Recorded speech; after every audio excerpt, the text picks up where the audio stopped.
Good morning, welcome to Hikate's Crossing. Okay, so I want to sort of dive back into my Thoth Tarot, however you would like to say it.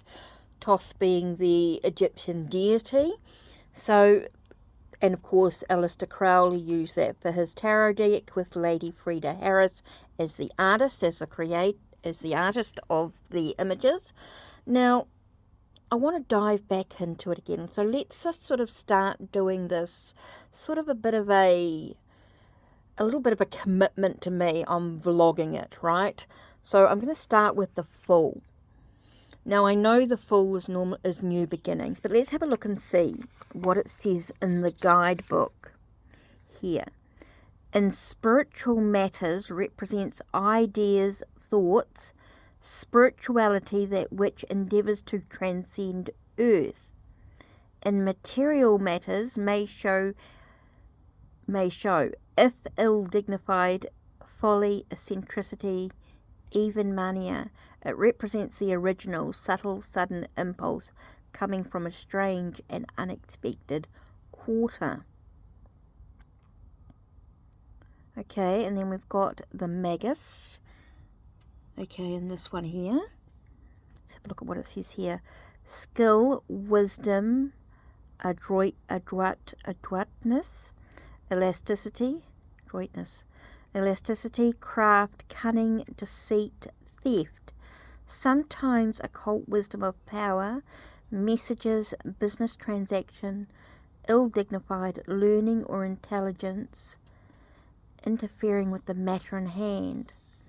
Okay, the priestess in this one is pure, exalted, and gracious influence, enters the matter, hence change, alternation, increase and decrease, fluctuation, may be led away by enthusiasm, unless careful balance maintained.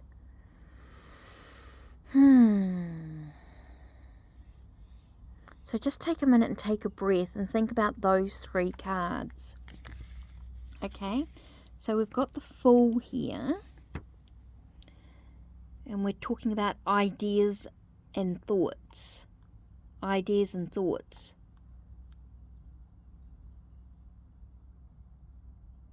Ideas and thoughts. Ideas and thoughts. That's an interesting thing here. Now, if we go a bit further along in this, so here is the 22 trumps, and see what it says here. The Fool is air. He holds the male element of fire, the female element of water, the sword of air, and the disc of earth. He is the green man of spring, the great Fool of the Celts, Dalua and Parsifal. It's also, so it goes into quite a lot here. So you might not want to include that in your first initial thoughts when you're writing it up. So we know that the Fool's new beginnings, and he's an idea or a thought that comes into play, right? An idea or thought that comes into play. So then with the Magician, we had, or the Magus, should I say the Magus, is about skills. So what skills do we have? What's our wisdom? Adroitness, elasticity. So there's a need for flexibility, a craft and cunning, deceit and theft.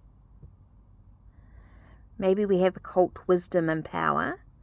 Messages arrive, a business transaction. So choose a couple of keywords that you just want to use for now. Say we want to use, with the Magus, we'll use skill and wisdom. Okay, start with. So we've got the Fool with ideas and thoughts, Magus with skill and wisdom, the Priestess with a sense of change, fluctuation, change and fluctuation.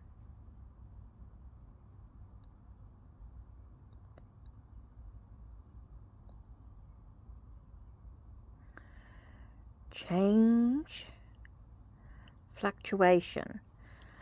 So we've got new thought and idea, just to begin with. This is just to begin with, just to sort of get our mind into it, okay?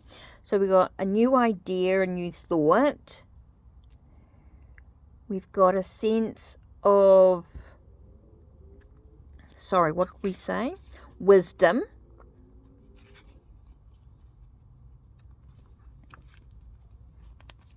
Whoops.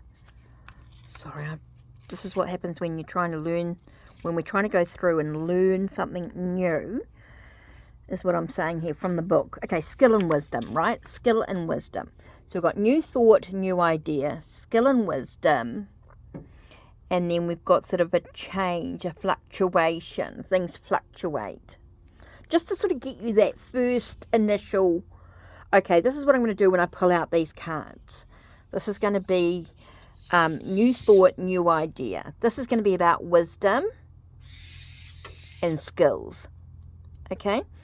This is going to be about change and things fluctuating, like an increase and a decrease. Okay, so I get that for now. Now I'm going to start moving on to the next. Oh, that took a bit longer than I thought. Okay, take care and blessed be.